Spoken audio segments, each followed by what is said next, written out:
ओम श्री परमात्मने नमः। कृष्णाय वासुदेवाय हराय परमात्मने प्रणतक्लेशनाशाय वासुदेवाय नमः। प्रणतक्लेशनाशाय वासुदेवाय नमो नमः।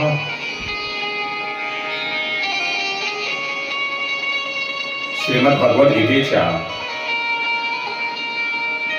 4थ्या अध्यायाचे महात्म्य काय आहे आणि ते वाचन केल्यानंतर आपणाला त्याचा काय लाभ होतो, काय फळ मिळते, यावर आज आपण प्रकाश टाकणार असून श्री भगवान म्हणाले, हे प्रिय, हे लक्ष्मी,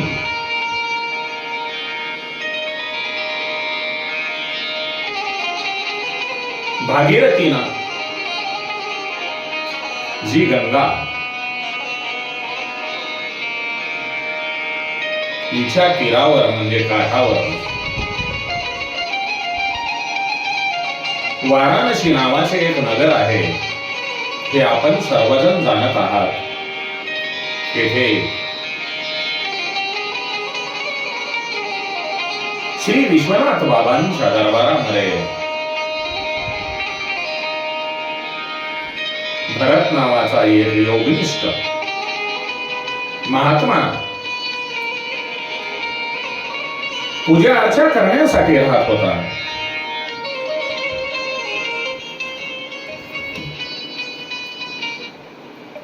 तो नेहमी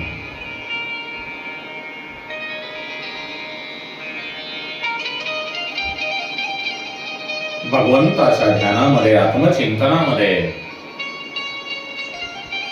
मग्न राहून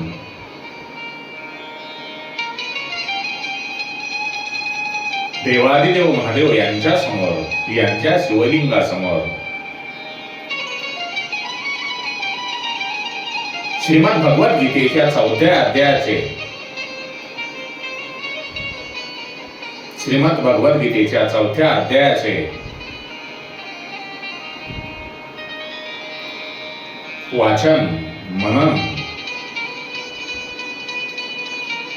ध्यानमग्न होऊन करत असे। त्यामुळे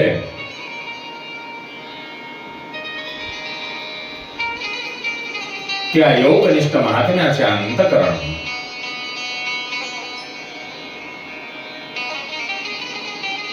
निर्मळ होऊन कधीही त्यांना शीतोष्णादी द्वंद्वानी कधीही दुःख होत नाही, असे त्याचे जीवन झालेले होते।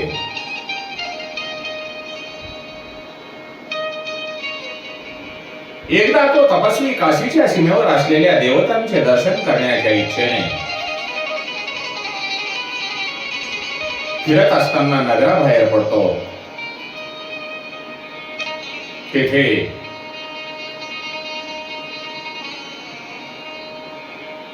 जी बोरीची झाडी आहेत, बोरांची झाडे आपण ज्यांना म्हणतो, आपण जे बोर खातो,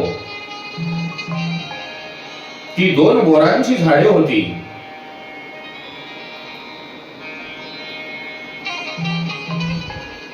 त्या बोरांच्या झाडाच्या खाली बसून तो भरत नावाचा योगनिष्ठ महात्मा विश्रांती घेऊ लागला। झाडाच्या मुळावर त्यांनी डोके ठेवले, एका झाडाच्या मुळावर त्यांनी डोके ठेवले आणि दुसऱ्या झाडाच्या मुळावर त्यांनी पाय ठेवला।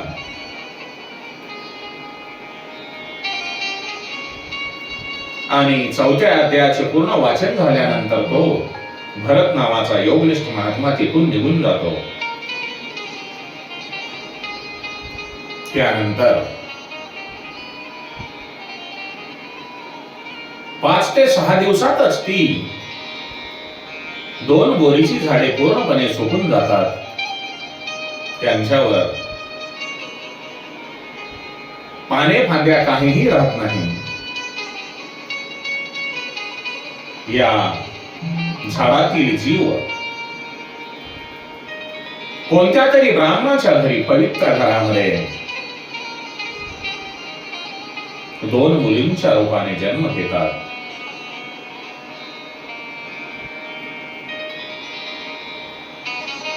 या दोन्ही मुली जेव्हा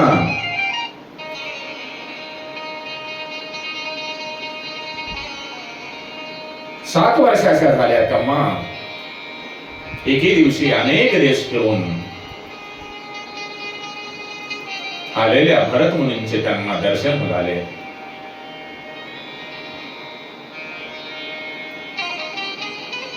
भरत मुनींना पाहताच त्या दोन्ही मुलींनी त्यांचे दर्शन घेतले आणि गोड शब्दात म्हणाल्या, हे मुनिवर्य, आपल्याच कृपेने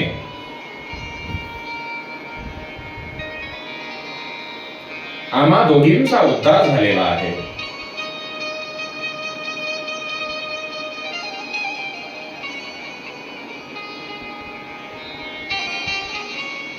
तुमच्या दर्शनामुळे आमची बोरांच्या झाडाची असलेली योनी जाऊन आम्हाला मनुष्य शरीराची प्राप्ती झालेली आहे. हे ऐकून मुलींना फार आश्चर्य वाटते आणि त्यांनी विचारले, हे मुलींनो, मी केव्हा आणि कोणत्या साधनाने तुम्हाला मुक्त केले आहे आणि तुम्ही मला हेही सांगा की तुम्हाला बोरांच्या झाडाची योनी कशामुळे लाभली. मला याबद्दल काहीही माहिती नाही. तेव्हा त्या 2 मुलींनी भरत मुनींना आपल्याला बोरांच्या झाडाची योनी कशी प्राप्त झाली हे सांगितले. त्या 2 मुली म्हणतात, हे मुनिवर्य,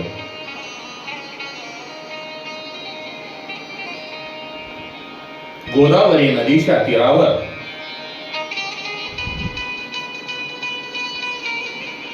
छिन्नपाप नावाचे एक उत्तम तीर्थ असून ते प्रत्येक मनुष्य जीवाला पुण्य मिळवून देणारे आहे. ते अत्यंत पवित्र असून त्या तीर्थावर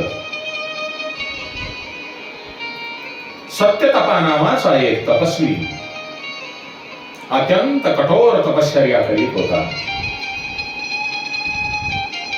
तो उन्हाळ्याच्या दिवसांमध्ये प्रज्वलित अग्नीच्या मध्ये बसून तप करीत, पावसाळ्यामध्ये जलधाराकारी बसून तप करत असे आणि थंडीच्या दिवसांमध्ये पाण्यात बसून राहून तप करत असल्यामुळे त्यांच्या अंगावर नेहमी काटाउपा राहत असे. तो तपस्वी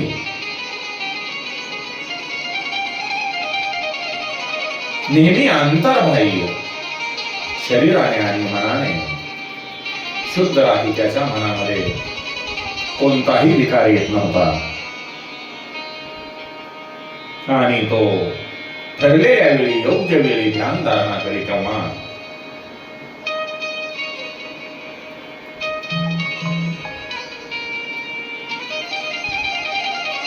त्या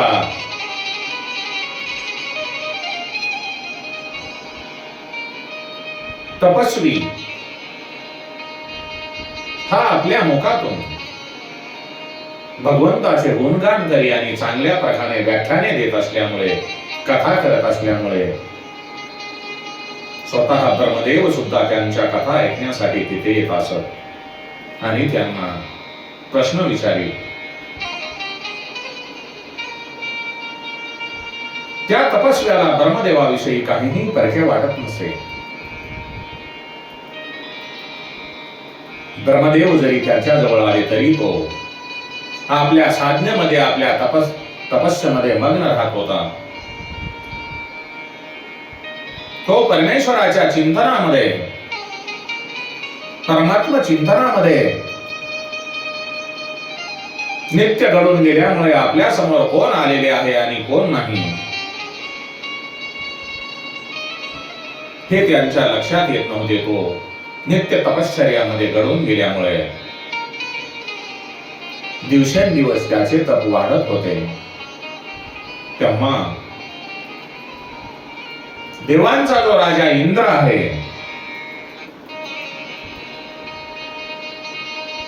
त्याला या तपस्व्याची भीती वाटली. कारण या तपस्व्यांचे तप जर असेच वाढत गेले तर आपली इंद्रपदाची गादी जाईल, आपली खुर्ची जाईल. ही भावना इंद्राच्या मनामध्ये निर्माण होऊन त्याने त्यांच्या तपश्चर्यामध्ये त्या तपस्व्यांच्या तपश्चर्यामध्ये विघ्न आणण्याचा अनेक प्रकारे प्रयत्न करू लागला. इंद्राने आपल्या दरबारामध्ये असलेल्या 2 अप्सरा यांना बोलावून घेतले आणि त्यांना आज्ञा केली की तुम्ही दोघी जणी जाऊन त्या तपस्व्यांच्या तपामध्ये विघ्न आणा. कारण तो मला इंद्रपदावरून दूर करून स्वर्गाचे राज्य भोगू पाहत आहे.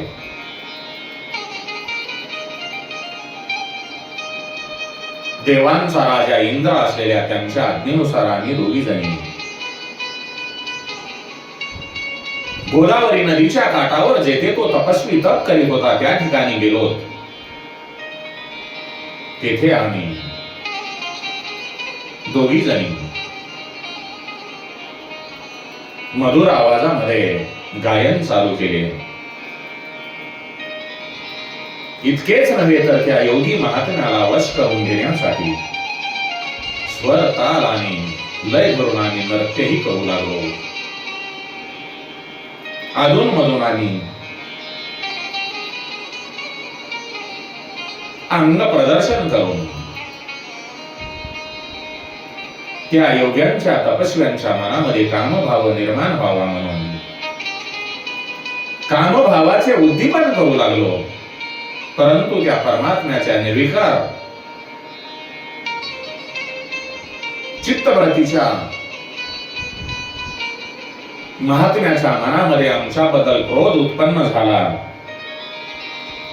तेव्हा त्या तपस्व्यांनी पाणी हातामध्ये घेऊन आम्हाला शाप दिला. हे मूर्ख पोरींनो, तुम्ही या अहिल्या गंगा गोदावरी या पवित्र नदीच्या तीरावर झाडे पहा. त्या महान तपस्व्याची शापवाणी ऐकून आम्ही भयभीत झालो. तेव्हा आम्ही तपस्व्यांच्या पाया पडून म्हटले की हे महात्मन, आम्ही दोघेही पराधीन होतो. देवांचा राजा इंद्र यांच्या सांगण्यावरून आमच्याकडून हे दुष्कृत्य घडलेले आहे. त्याबद्दल तुम्ही आम्हाला क्षमा करावी. त्या 2 अप्सरांची प्रार्थना ऐकून त्या तपस्वी मुनींचा क्रोध शांत झाला आणि म्हणाले, हे अप्सरांनो, भरत मुनींची भेट होईपर्यंत या शापाचा तुमच्यावर प्रभाव राहील. त्यानंतर तुमचा वृक्ष जन्म जाऊन पुन्हा तुम्हाला मनुष्य जन्म प्राप्त होईल. शिवाय तुम्हाला मनुष्य जन्म प्राप्त झाल्यानंतर पूर्वजन्माचे स्मरणही असेल. नंतर त्या कन्या भरत मुनीला म्हणाल्या, हे मुने, जेव्हा आम्ही दोघी झाडांच्या रूपात उभे होतो तेव्हा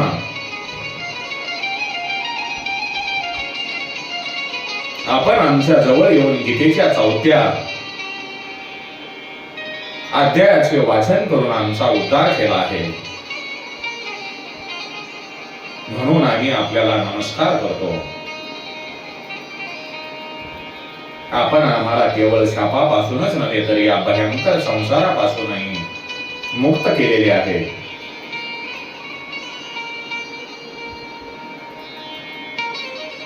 भगवान श्री हरी नारायण म्हणतात, त्या 2 मुलींनी, त्या 2 अप्सरांनी जेव्हा भरत मुनींना हे सांगितले तेव्हा भरत मुनी अत्यंत प्रसन्न झाले आणि त्या 2 मुलींची पूजा स्वीकारून जसे आले तसे ते निघून गेले.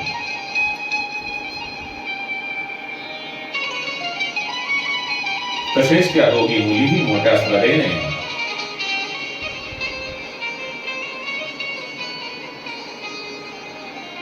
दररोज गीतेच्या 4थ्या अध्यायाचे पठण मनन करू लागल्या.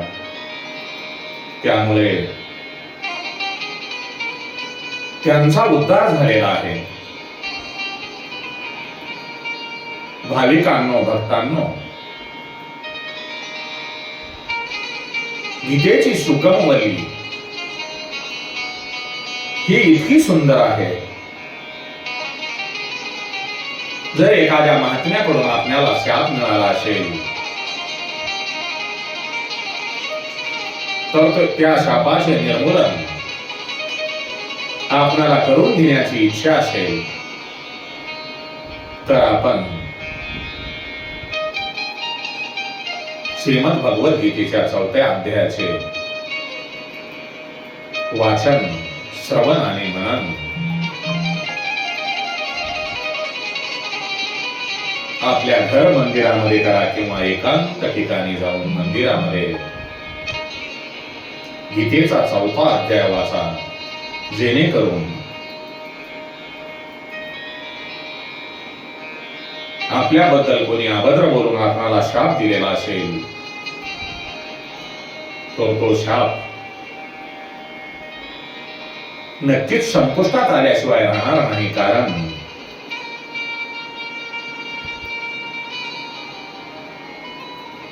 गीतेच्या 4थ्या अध्यायाचे महात्म्यच एवढे मोठे आहे, त्यापुढे काळाचेही काळ जरी आले, स्वतः भगवंत त्याला रोखू शकणार नाहीत. कारण भगवंत आपले दिलेले वचन कधीही पाठीमागे घेत नाहीत. भक्तांचा उद्धार करण्यासाठी रात्रंदिवस